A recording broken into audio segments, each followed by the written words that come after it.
stuff. So welcome to Girl Talk, Losing Us in Relationships. Some of you guys know we did our first panel discussion in March. It was to kick off or honor Women's History Month. And we just talked about feminism. It was called Are You a Feminist? So that was like a little spicy topic. I feel like that was a little bit more meaty than this will be. I mean, there's going to be a wealth of information shared in this one, but not as like hard hitting. I feel like this will be a little bit more feelings and emotional. Let's support each other and grow. So again, welcome to Girl Talk. We have a list of panelists that I will let them introduce themselves, and then we'll kick off a roundtable discussion. The way this will work is, because I can't figure out how to mute everybody, we're going to trust you guys to mute yourselves, and then when it's your turn to speak, you can unmute yourself. So first we'll hear from the panelists, and then hopefully there'll be time towards the end of the discussion, and anyone else that wants to share, we'll allow time for you guys to share, okay? So just to let you guys know, we have Sophia Webb. Sophie, absolutely. Make sure I introduce you correctly. We have Leilani Wells, we have Esperanza Gallon, we have Secret James, and we have one more on the way, I believe. That should be Lisa. Hopefully she will be able to get in here. I know I had to send her a link. So I, again, am Nicole D. Miller, author of Stories for the Urban Soul.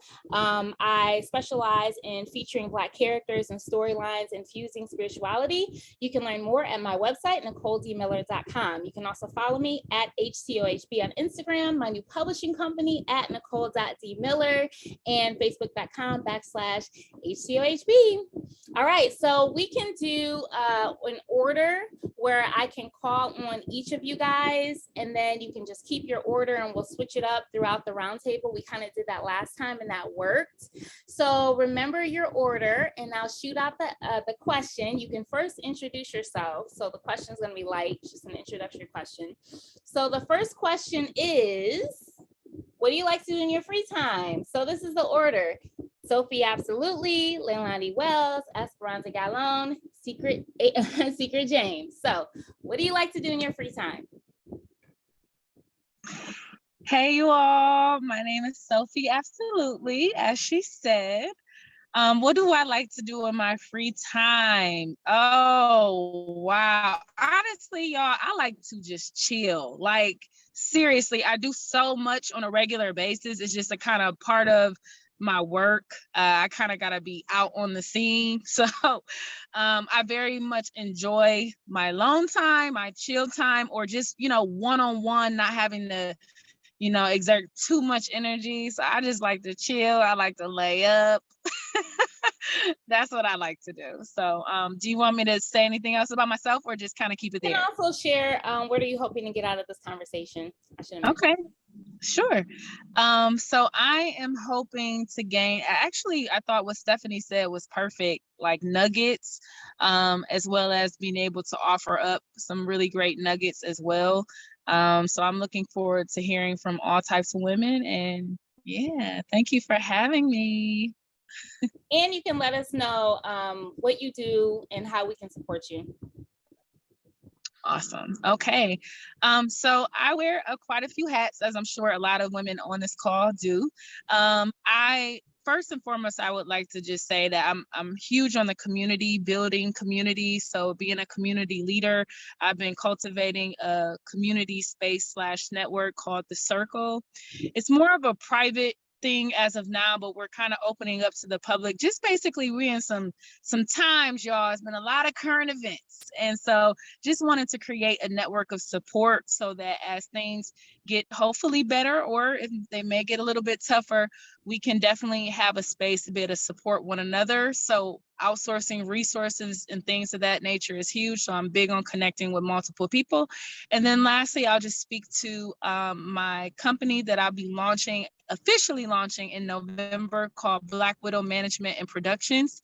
That is specifically entertainment based, but me and my partner, my lover, which we'll get to in a second, we're big on something called the New Narrative Movement, pushing more conscious, positive messages in the arts, and throwing parties with a purpose, things of that nature. So that's what I do. Oh, I'm also a card reader as well. So yeah, thank you. Sophie. Leilani?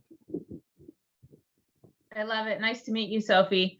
Yeah, so I'm Leilani, and in my free time, let's see. So kind of I'll mirror what Sophie shared. I really do like to chill quite a bit my free time, Netflix, lay around, go for walks, just, you know what I mean, cooking with my son, just doing random stuff around the house and with family. And a big thing though that does take energy that I like to do is travel. So when I get that free time, I guess I don't know if I call that free time, but for the sake of this, yeah, I really enjoy traveling.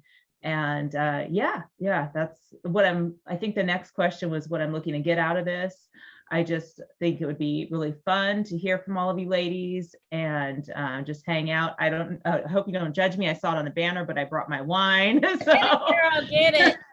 okay. Yes. You're gonna get a more chill side of me on this. I do all the serious stuff, and I guess I'll roll into what I do, all the more serious stuff. And when I coach visibility and marketing with people and helping them achieve their dreams with really attracting their ideal client for whatever it is they're doing, their calling and their purpose. And yeah, we do a lot of social media and marketing and things like that, video editing for that side of things. So I don't know if that answered everything, but I'll keep it open just in case there's more I should be sharing. I think that was right. So what do you like to do for fun? What do you want to get out of this discussion? And how can we support you? And what do you do? Oh yeah, so I would absolutely, the support that would be wonderful for me is we are on our 4th round of my group coaching program, Get Seen. So if any of you ladies or anyone watching knows anybody who is really passionate about something they're doing, maybe they need to gain a little bit more confidence and clarity surrounding that so they can achieve more visibility. This is a great program for them. A lot of different types of women and different types of businesses are part of all of the rounds achieving success. So that's pretty much it off the top of my head. Thank you for asking. Yanni. All right, Esperanza. Hello, I'm Esperanza Gallon. What I like to do in my free time, I'm gonna follow the trend. I like to chill and be still, like to travel. Let me rephrase that. I don't really actually be still well, but I do like to chill. I have really actually been enjoying going on walks on the weekends, usually when I have the most time. And I've been like getting like 4 to 6 miles like in one day. So I've been feeling really great about that. I'm trying to get on your level, Nicole, with running. I'm far from that, but I can walk well. So what I do, I am a counselor. I have my own private practice here in Cincinnati. And you can follow me on my business page, facebook.com/Hope is Here Counseling. You can also follow me on my Instagram and Twitter at Hope is Here LLC. My personal Instagram is Distinct Hope. Last week or this week just passed, I finished a Summer Love Challenge where I was talking about the different aspects of love. So you can check that out on my Facebook page and register for free and get some love information in your life. So I think I answered everything. Thank you, Esperanza. And I'm just going to respond to Lisa. She put in the chat, yes, this is Girl Talk, Losing Us. And so right now we're just introducing ourselves as a panelist. So Secret is going to go, and then you'll be after her, Lisa. So basically just share who you are, what you like to do for in your chill time or in your, I'm saying chill because everybody's saying chill, in your free time, how we can support you and what you're looking forward to getting out of this discussion. All right, Secret, you're up. Hi, ladies. Well, as she said, my name is Secret. I actually believe that I may be the youngest person here, which is cool because I'm looking forward to getting some gems of wisdom, but also being that new voice in the room because unfortunately, no matter the generation, we all kind of go through the same thing, especially with men in relationships. As of right now, I'm a full-time nurse, so there is no free time. What free time? I'm a nurse 24/7. There is no free time for me. If I had some free time, I like to read books. I'm a very nerdy person, and there's always a book in my bag. There's one right now. I always have a book. It's for support. I have a business titled Naked Secrets. Originally, it was a clothing brand, but I've actually transitioned over into becoming a life coach. And so I'm actually making putting my footprint in the sand with that. So just, I guess, exposure and getting to know you ladies, and probably getting into that coaching business class will definitely support me. But I'm looking forward to this conversation. Thank you, Secret. All right, Lisa, you're up. Hi everyone, I'm Lisa Evans. What I like to do in my free time is watch YouTube. I love YouTube and I love true crime. So I watch true crime podcasts, YouTube videos all day, all night in my free time, and even not in my free time. What I'm looking forward to getting out of this panel is just hearing different perspectives. I've been married for almost 3 years, and I've been with my husband almost 5 years. So although I'm young, I'm 28. I think me and Secret are around the same age. I can't remember who's younger, who's older, who's younger. Even though I'm young, I still have not been dating for 5+ years, because 2 years before I met my husband, I was celibate, single, I was not dating. So it's really just 7 years, which is crazy. So I don't really know much about the dating scene. So I'm looking to just hear different perspectives. I disciple women, I walk with younger women. So it's good for me to hear what they're going through, or older women, just what it's like being single still, and dating and things like that, to help people that I'm walking with. And also just to learn about women of God, learn about women in the body, and what they're going through and what their perspectives are. So I'm excited. I'm very excited. Oh, and you can support me.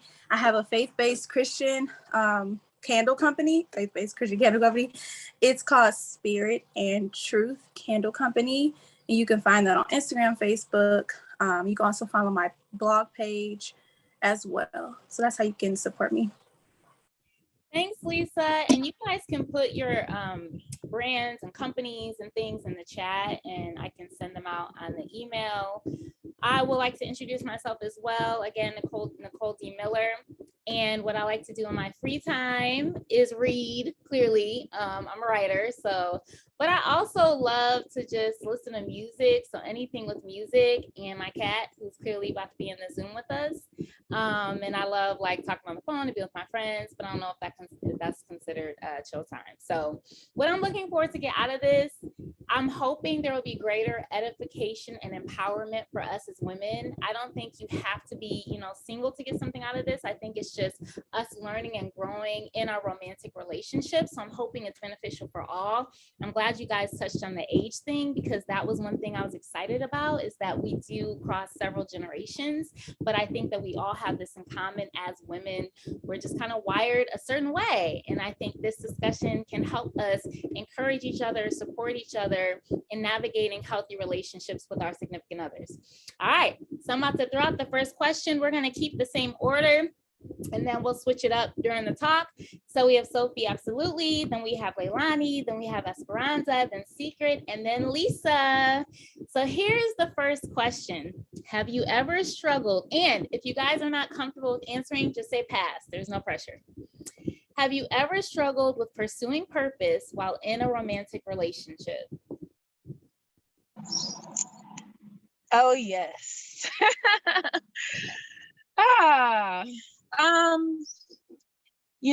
So I definitely have to say yes, because I think I've always been pretty clear on knowing that I have purpose. I have a high calling, a high purpose.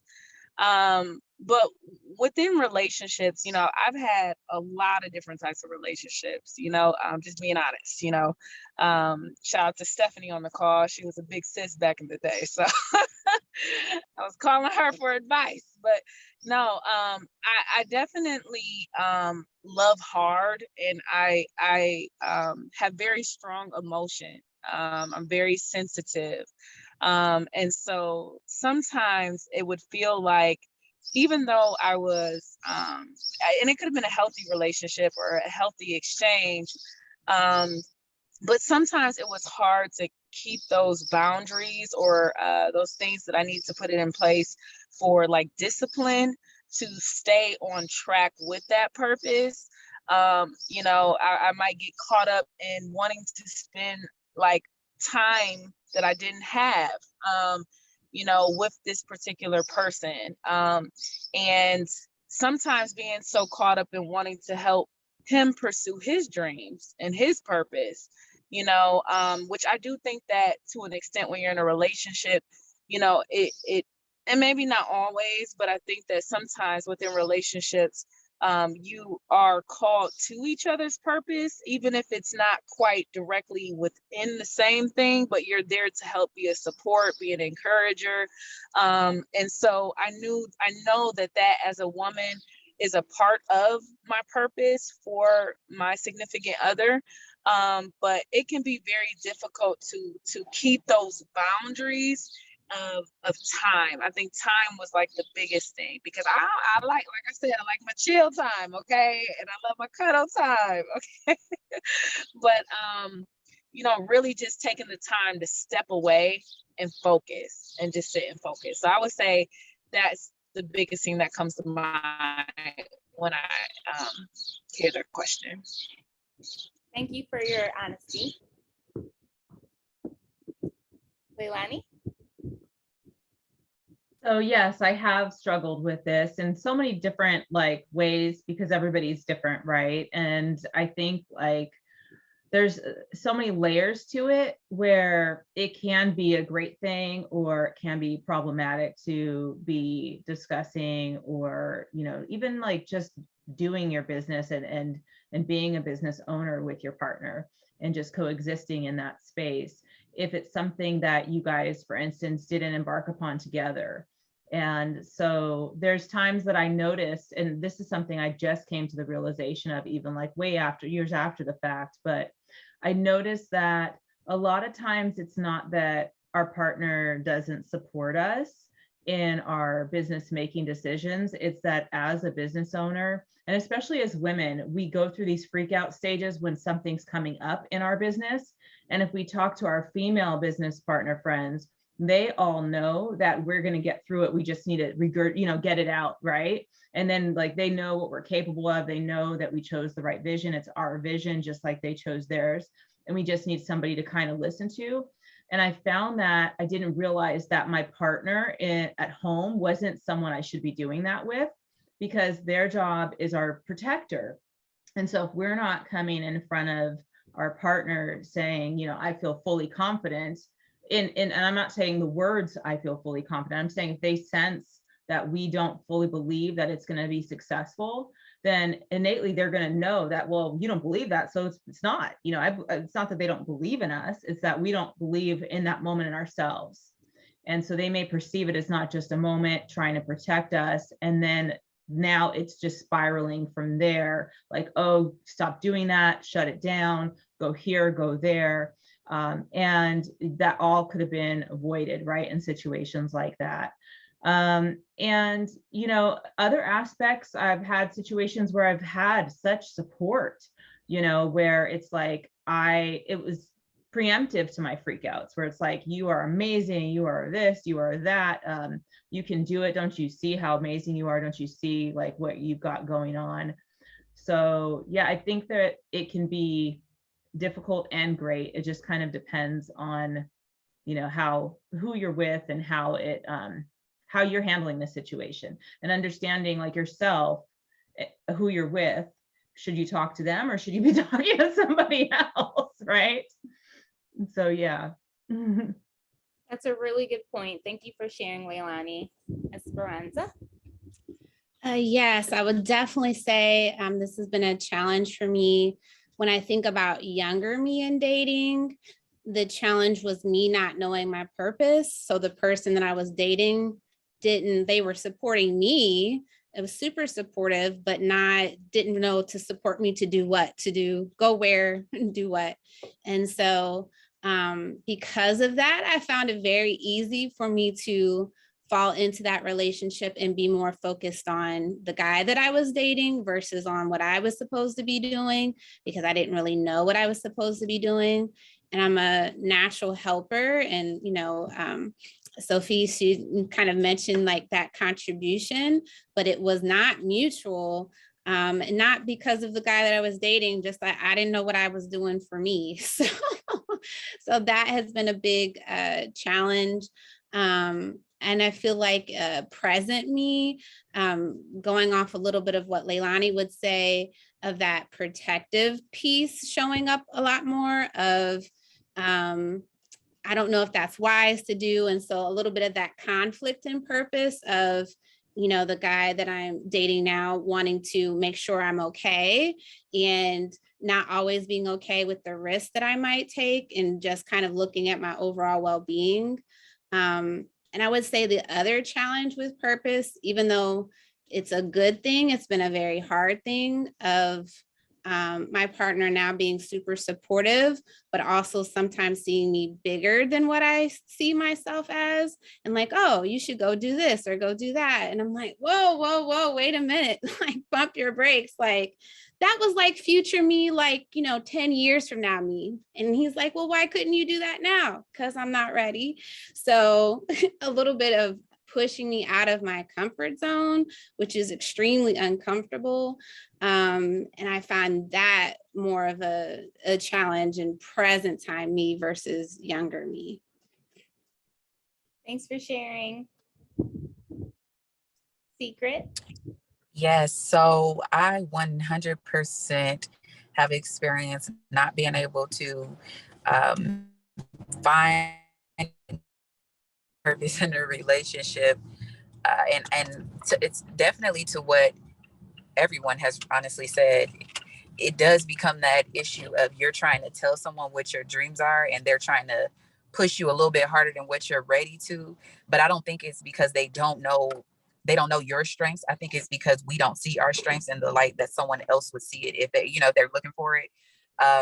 And that's actually one of the things that I kind of went on a journey for myself to figure out is, what is your purpose before you even get into a relationship or a marriage or anything of that sort of thing, because it's very hard to figure it out when you are with someone else, especially as a woman who we naturally try to get them to their purpose. We kind of put ourselves on the back burner a lot. And they, being our natural protector, we are also the same exact way. We're their natural protector. It's like when you go and tell your mom, something that your friend did and they never like that friend again. And so it's the same thing with our partners as well. Like they hear us, they see what we want to do, but they don't understand that we don't quite know the steps to get there yet. If that makes sense. Does. I appreciate that. Lisa? Yes, I definitely have experienced not focusing, I guess, on my purpose in a relationship. And that's why now that I actually know my purpose in this season, because I think we kind of throw the word purpose around just like very casually in culture. And for those who are believers, we really only have one purpose. Now, how we act out that purpose is through our gifts, our talents, our abilities, all those things. Now that I know my purpose, I really try to protect it, even in my marriage, which is something that I have never done before. I've always been susceptible to whatever the guy wants, or because my identity was not in God, it was in a man, or it was in whatever. It wasn't placed in the right place. It wasn't in the right place. So I was able to be easily swayed by anything or anyone that came around. So I definitely lost my focus and my purpose at the moment. So for instance, graduating high school, doing well in college my first year. I almost flunked out of high school. I did flunk out of college my freshman year because I was so wrapped up in guys. So I had to refocus and figure out what my purpose was in that season. So my purpose in that season was graduating college. So I focused on graduating college, so I definitely have experience with getting lost and putting my identity in a man when it was never supposed to be that way. Thank you. You guys shared a lot. I need to really be taking notes during these things. I always feel like that. I feel like you guys touched on being under supported and maybe being overly supported. And I thought those were interesting concepts. I had a few thoughts about that. So I think on the one hand, maybe the person does see your amazing potential, but I know how I operate when I feel like people are trying to give me extra tasks to do when I know what I'm supposed to be doing right now. And I can't say that that's specific to a dating relationship, but just in general, my relationships, I feel like when people are throwing these things like, do this, do that, and I'm like, hold up, I'm supposed to be doing this right now in this season. So I can get very, like Lisa said, protective over my purpose.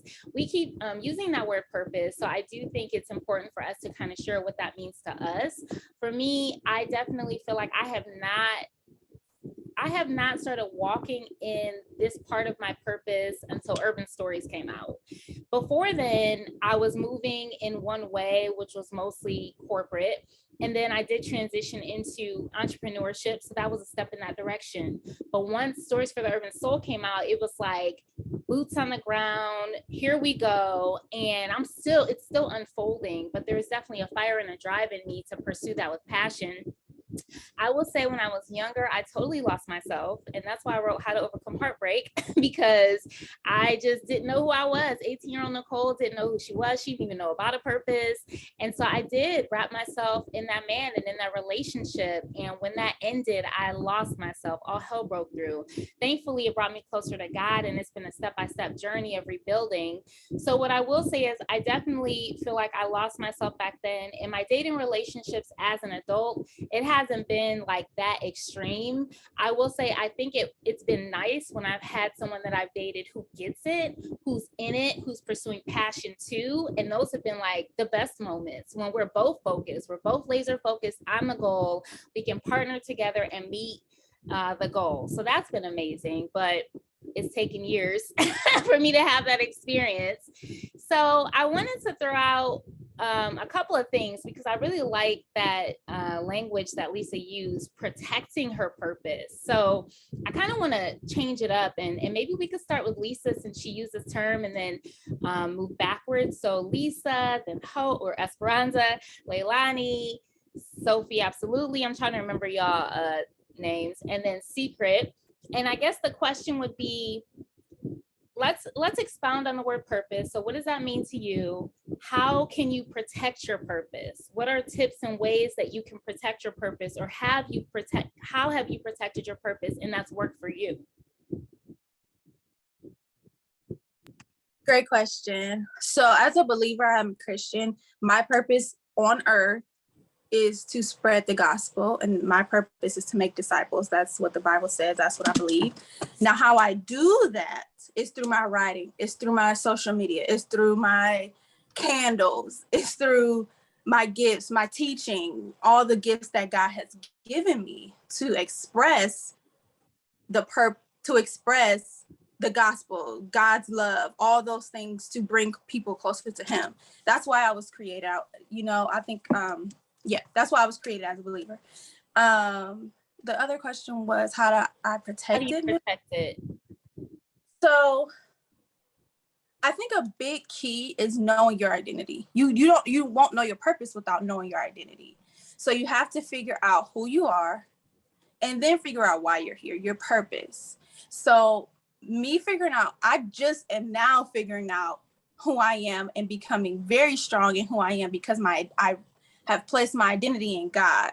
So I have allowed His, what He thinks of me, what He feels about me, who He has created me to be, to strengthen me in my identity. So that's how and why I protect my purpose and the things that He has called me to do, because I know that God has given me these things. And so I protect it by staying focused. I protect it by really being obedient to God. So that means what God tells me to do, I do. What man tells me, I have to run it through God. Even my husband, there may be things he wants me to do, or he may want me to do things for him. But if God is not telling me to do those things, and if God is not leading me to do those things, I can't do it, even if it's with my husband. And I believe God is okay with that. So that's how I protect it, really staying in tune with God, listening to God and understanding where he wants me to be and when and where he wants me to be. So yeah, that's how I protect it, basically just by listening to God, reading his word, and really understanding his map, even if I don't see it fully, his map, his path of my life. I know right now he has me, in a mode where I'm on social media and I'm sharing the gospel through social media. I'm sharing, lifestyle and womanhood and all those things through a lens of the gospel on social media. That's one of the ways I express my purposes. And I had to get to a place where I felt unashamed about sharing my story, unashamed about sharing the gospel and about God on social media. So that's one way I protect it, being unafraid to be obedient to what he's telling me to do, if that makes sense. Thank you, Lisa. Sophie? All right. For Oh, I'm me, sorry. Oh, I thought I was last. you said Sophie or Hopi? I said Sophie, but Go ahead, Sophie. No. Go ahead, girl. I'm last. go ahead, Hopi.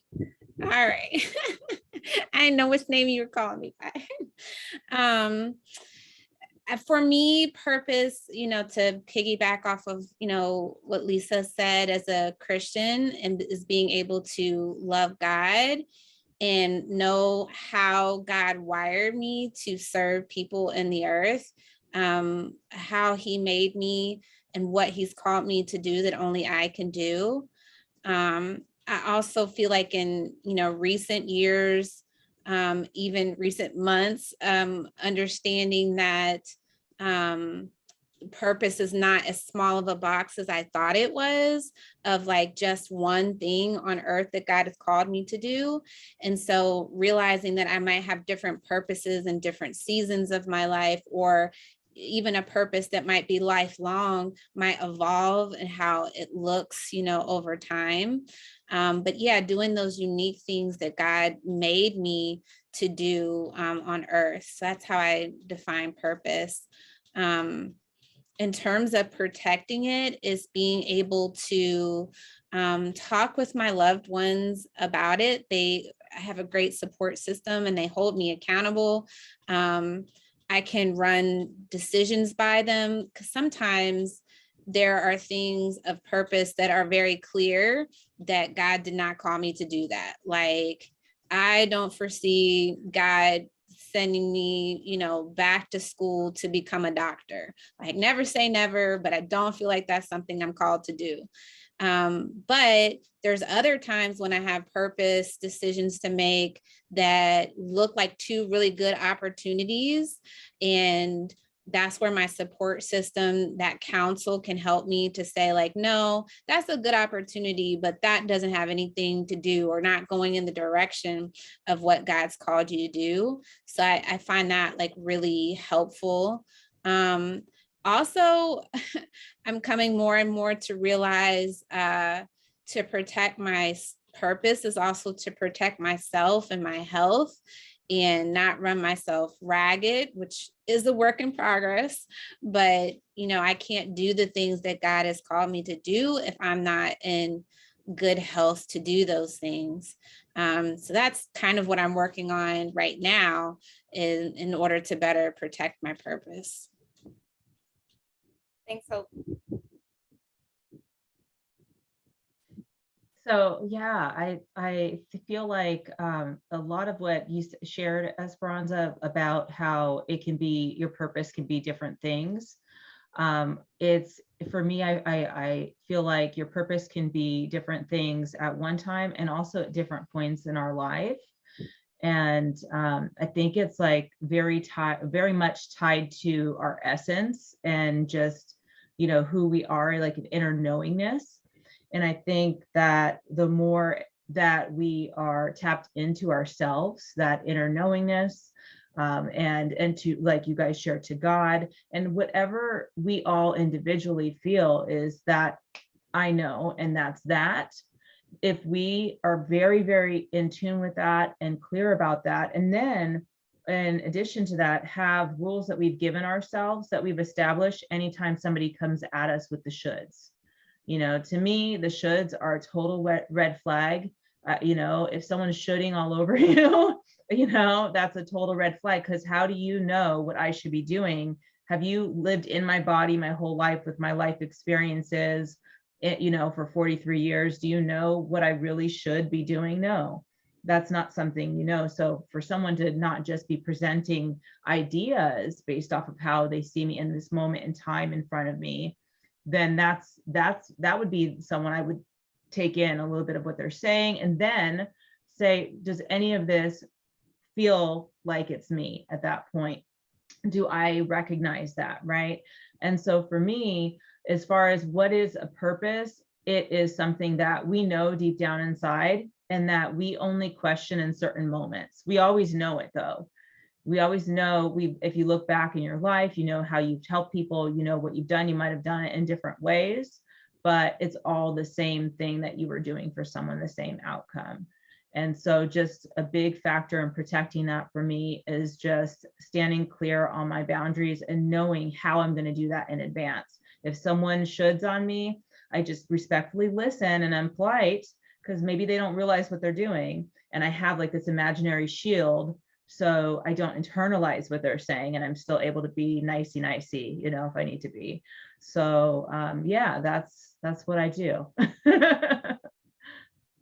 Thank you, Leilani. I love the shoulds. I'm about to be using that. I believe I'm next, right? Oh, go ahead. I don't know. I thought it was Sophie, but maybe it is you, Secret.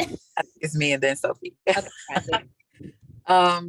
So purpose to me is, and okay, so just to be very clear, I'm very spiritual, but I'm also very religious based, just because I grew up in that type of environment. So purpose to me is what you are put here to fulfill. Like everything on earth has a purpose. The bees, they pollinate, you know, everything has a purpose. And I feel like we as people have a purpose as well. And our purpose, you know, each one of us have a different purpose, but whatever we're put here on earth to do in whatever form we're put here in, that's the purpose. So it took me a while to actually find my purpose and to figure out what it was. And I think that once I found my purpose, the way that I protect my purpose is by saying no, exclamation point, no, period, no, ... like just no. There is no explanation after it, because when you don't know your capacity and you take on other things that are not of your purpose, that's when you start to feel overwhelmed. That's when you start to feel depressed. And that's when you start to feel like the weight of the world is on your shoulders. And I can only speak to that because in 29 years, that's what life had been, was just straight sadness, depression, and overall overwhelmed consistently. Because when you're not walking in your purpose, you're walking in someone else's. And it's not going to be a right fit. It's like putting on red bottoms that don't fit. They hurt. You better go ahead. So, that's kind of, so how I protected it simply by just saying, you know, I can't do that.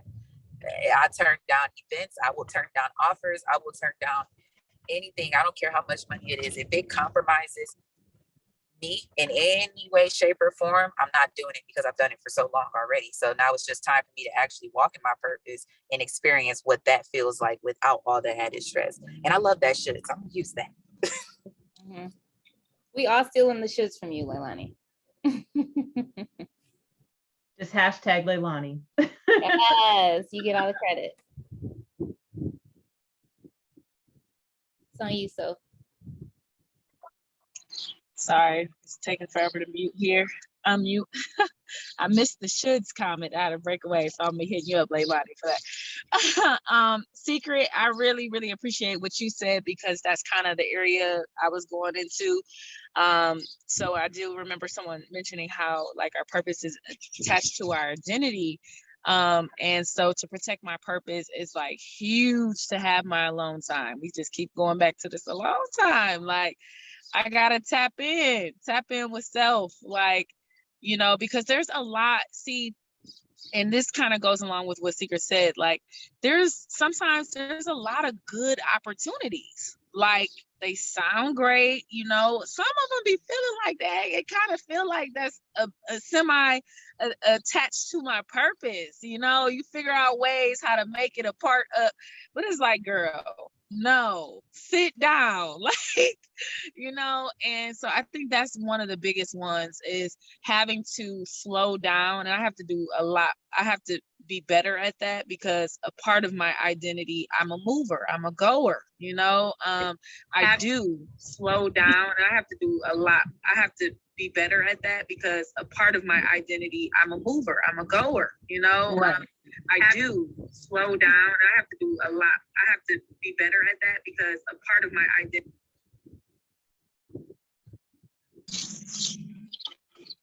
Okay, I clicked on the Facebook Live and got a little bit confused, but I'm back.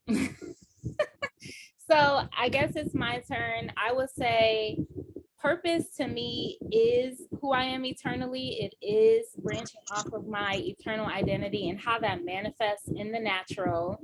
But I think Esperanza touched on this before, it manifests differently at different seasons. I talked about the writing. I know for me, purpose in this season is curating Black stories that infuse spirituality. Ultimately, I want to bring forth transformation in my community. I know that any of my books, even my blog and my writing, is all about healing and encouraging other people to overcome. We have hardship in this life. I face different hardships. So my heart is really to show other people that you can overcome, that even though difficult things are happening, there's a way on the other side of that.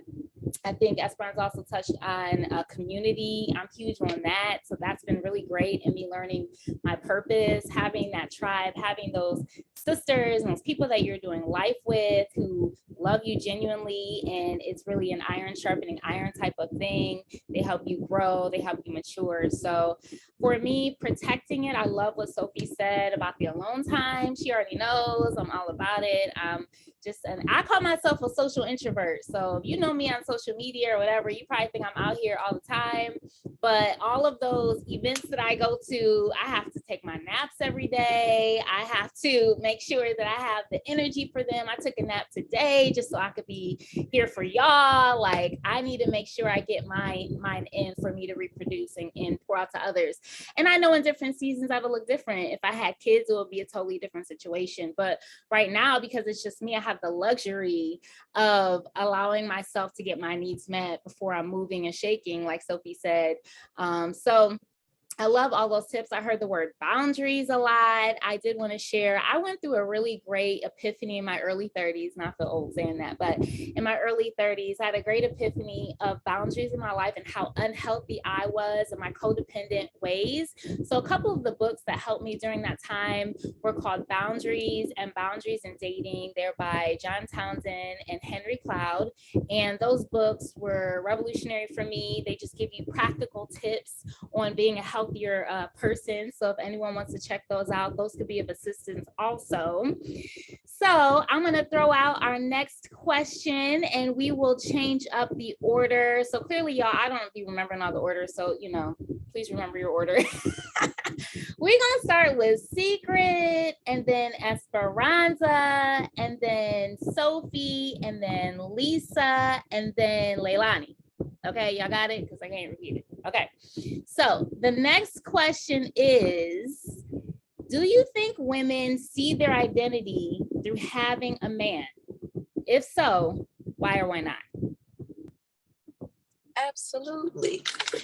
Absolutely. Women see themselves, their identity through having a man. And you know, the biggest clue on why they do it, because everyone puts so much stake into marriage. I got to get married. I got to get married. I got to do this so he can marry me. If I don't do this, then maybe he won't see me as wifey material. We just go ahead and giving the cow away. No price tag on it. Just here you go. Here the cow. Here go the milk. You can do whatever you want. Because women are naturally the nurturers. Like, we're naturally wanting to be a partner. Why were we born with these things? Well, because if you take it back to biblical sense, that is the whole reason women were even created. So, you know, it's just a natural thing for us to completely see ourselves through a man. And the greatest example, I don't even want to put a Y on it. The greatest example that I can give is myself in previous relationships, whatever they wanted to do, I conformed to be whatever that was. Whatever they said that they wanted in a woman, I was that woman. But then everything falls apart the one moment that I'm not that woman, because that's not who I am. So yeah, 100%. We definitely, I don't even know sometimes if we know our identity without a relationship. And I think that's why so many women go through midlife crisis, as they call it. I definitely think that that's why we go through those, because we don't know who we are. We're mothers young most times, or we marry young most times, or we get our identity from what is around us, where we get to experience, i.e. our parents, our mother, our grandmothers. So yeah, it's a generation of no identity. That's good. All right, I remember it. I'm next.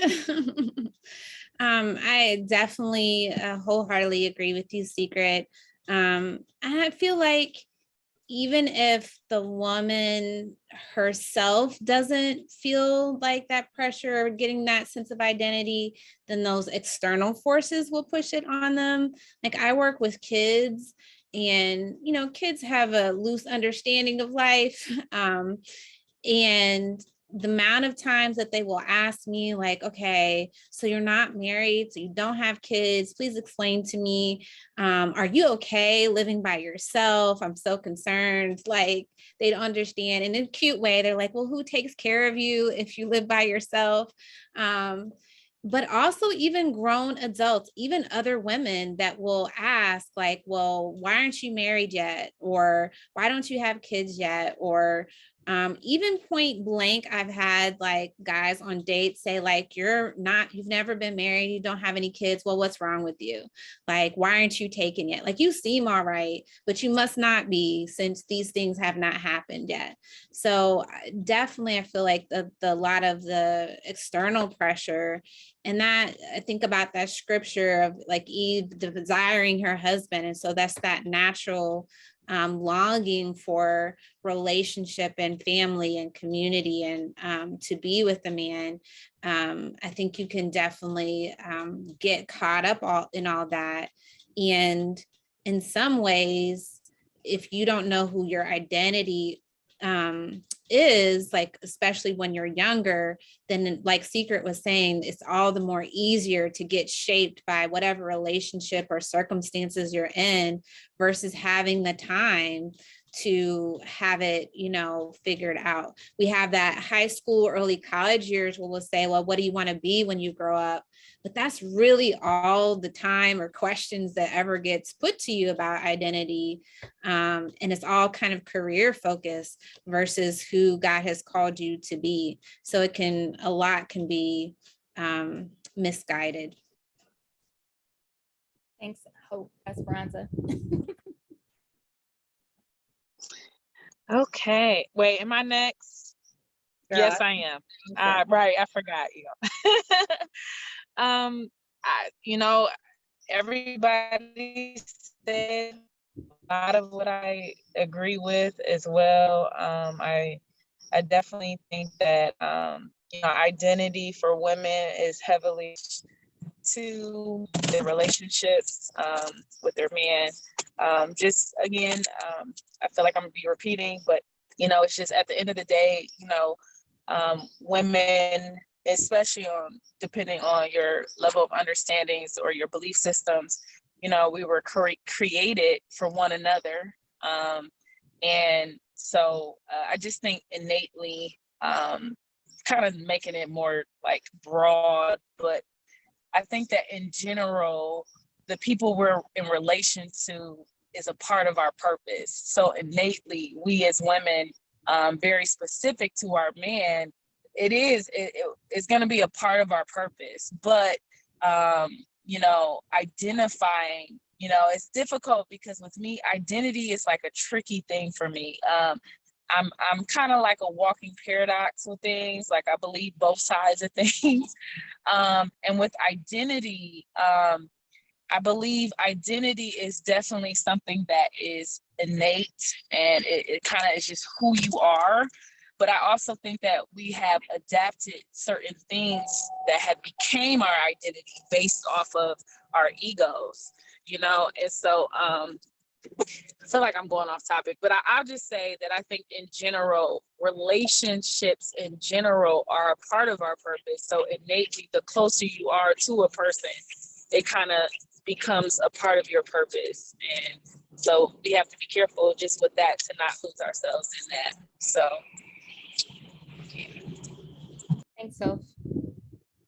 Nicole, can Yep. you repeat the exact question about like how do we identify if we have a man, or do we lose our identity Yeah, within I had to her? look at it again, girl, myself. So it says, do you think women see their identity through having a man? If so, why? Okay. Absolutely, we see our identity through having a man at different points in our lives.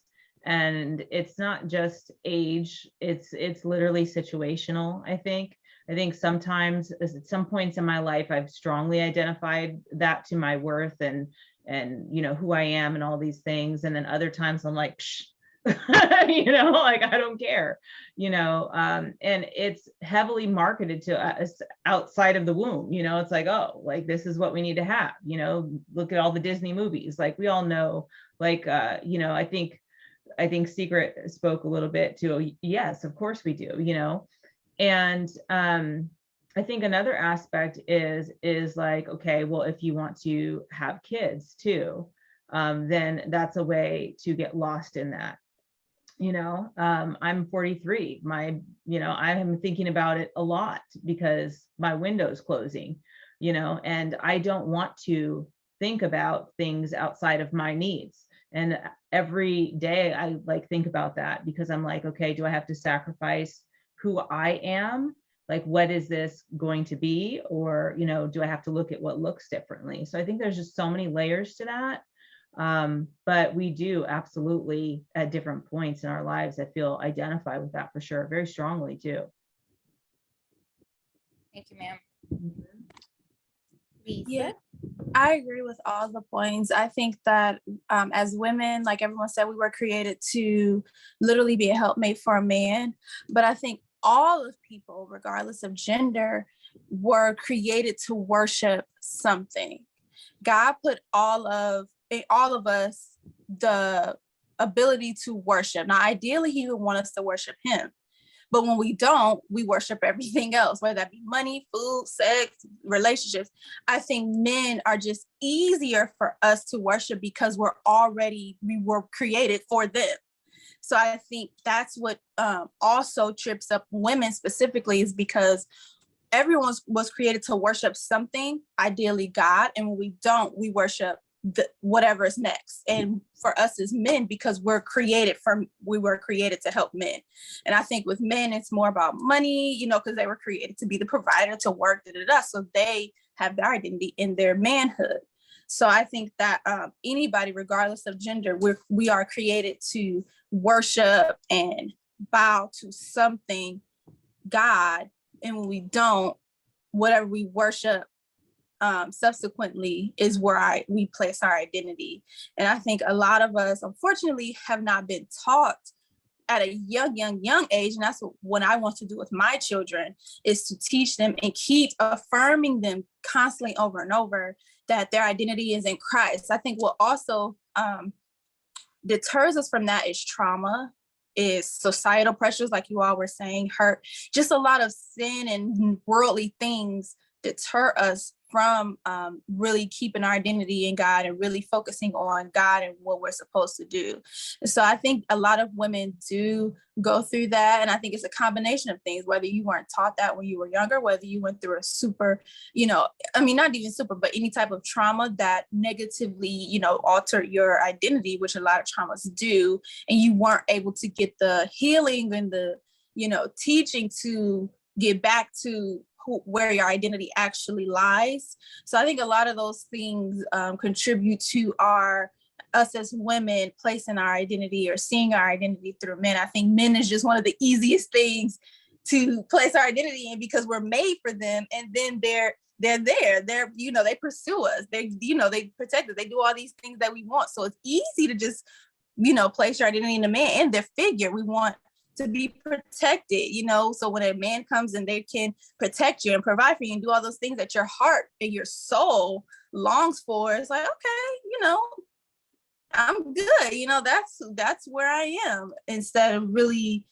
figuring out who you are and figuring out who they are in the core and not just what they present externally. So yeah. Thanks, Lisa. So listening to you guys, I feel like I would categorize your sharing under these two belief systems of spirituality and the culture. And I definitely resonate with both of those ideas. I feel like spiritually, you know, we're made for men to be a helpmate. I think of Genesis 2:16, where the curse is that Eve's desire will be for her husband. So I think there's some truth to that in how we navigate these relationships with men. And then culturally, Hope brought up a good point, / Esperanza, you guys. I call her Hope because I know her as Hope. But Esperanza brought up a good point as far as the culture putting pressure on us to be married, to be in relationships. And Leilani may have said that as well. It's like when you're out dating, I hear it so often from men, well, why are you single? As if something's wrong with me. It's like, well, why are you single? You single too. Why is it different that I'm single than you single? And a lot of you guys know my story, like letting go of that relationship that I wrote about and how to overcome heartbreak was the beginning of laying down an unhealthy relationship, one that I really, really wanted. And it's been 17 years since then. And so I'm still walking that out, waiting for the right person. And it's definitely not been easy, and it has been a journey, and I've laid down several relationships since then. But it has been by God's leading, and now I understand it really is about my identity and purpose. So I'm appreciative of the grace to be able to do that. I also think it's generational stuff. I think Secret had touched on that. Like, we in a generation of, you know, our mothers and grandmothers, and that's how we learned how to interact with men, whether we consciously were aware of it or not. And if they were unhealthy, then we're naturally unhealthy. So there's a lot to that. I have so many more questions, but I want to give people who are not on the panel an opportunity to share if there's anything that resonated with you that you kind of want to chime in on or piggyback off of. We have a few more minutes. You guys just let me know. Just unmute yourself or raise your hand in the chat and unmute yourself. So is there anyone else that wanted to touch base on anything we shared during this discussion? Okay, I'm sorry, I don't want to mispronounce your name, so you can introduce yourself. Hi, my name is Noralina, and Stephanie invited me, and I really enjoyed this conversation. There's a lot to unpack when it comes to relationships. We focus a lot on relationships with men, but we can apply this to all different types of relationships that we are involved in. And I'm older than probably most of the people or all of the people on this panel, but my experiences are similar. I don't think that they change very much, no matter what age you are. But I think, like a lot of you said, is that the most important relationship as a Christian that we have is with Jesus Christ. And I think that everything else centers around that. And in our season of singleness, that's what we are to focus on, you know, is our relationship and developing a more intimate relationship with him. And then also learning more about, like we talked about today, what our purpose is on earth and what we were created for, you know, because our main purpose as Christians is to worship God and also to spread the good news, the gospel of Jesus Christ around the world. And how that looks in everybody's life is different, you know, and protecting that, you know, because of the skill sets that we were given. I, like a lot of you, I'm also a new writer and just wrote my first book. And a couple of the chapters revolve around relationships. A lot of the things that you all mentioned are in there. And so I think it resonates with me. A lot of what you all said is because we all go through similar things in and out of relationships. So I just want to let you all know that I really enjoyed this conversation. I took a lot of notes and I got, like Stephanie said, a lot of nuggets from it. And just want to thank you all for sharing and being honest and open, you know, with what you've been through and what your expectations are and where you are in life and all of that. So. Well, thank you so much. We really appreciate it. We are at 7 o'clock. I don't know if you guys have a few more minutes, because if you do, I would just like to get the panelists feedback on one last question, just to encourage you guys in your own growth and journey. And if you can just shout out a couple of sentences in answering it, so we'll keep it short. And if you gotta go, then that's fine. But the last question I kind of wanted to throw out there is, if you could speak to your younger self, what would you advise her to do in your dating relationships? So let's start with Sophie, Lisa, Esperanza, Leilani, and then Secret left. Okay. Be harder on them. No, I'm just playing. No, dang, that's a good question.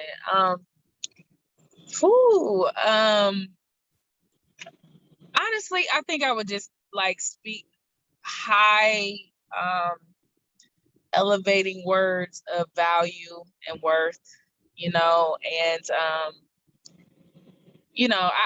I'm not exactly sure what that would be, but just truly knowing and valuing yourself, and it'll be so much more easier if you focus on that, and it's not that I didn't necessarily value myself. It's just, I think it's just like with that struggle that we as women, we have, and I just think that those relationships may have looked different, at that time, but I was quick to move on. But, maybe I would have been a little bit more disciplined in my choice to even entertain, even though they might have been quick, you know what I'm saying? So, so we keep coming back to this wasted time, but not that time isn't wasted, but so I think that, like, quick answer, that's what I would say. Thanks, Soph. I would say to my younger self to know your worth. I went through a lot of heartbreak, a lot of just trauma, added trauma when I was younger dating, because I had unresolved trauma from me being adopted and me experiencing sexual abuse, emotional abuse, all those things as a younger child, and as an adult as well. So because of that, and I didn't heal from those things, and I didn't really seek God for those things, I sought man for those things. So I was, promiscuous as a teenager, which I don't have a problem with sharing because Jesus real, he saved me. So I was very promiscuous as a teenage girl, which is very dangerous, very risky. I praise God that nothing ever bad happened to me, because I could have been a teenage mom very easily, and nothing, no shade to teenage moms, but that could have definitely been me. And all of that derived from me not knowing my worth, me not knowing that Jesus is real and that he has a purpose for me, and that my purpose was bigger than anything that I was experiencing at that moment. So I would remind my younger self to know that you are worthy, you are enough, simply because you are God's child. So regardless of what grades I got, because I used to make great grades until I got to high school, and that was really when my destructive behavior started. Regardless of grades, regardless of personality, ability, all those things, I'm still worthy because Jesus made me, So I would really tell that to my younger self, to know your worth, and that worth is found in God, which is never changing. Thanks, Lisa.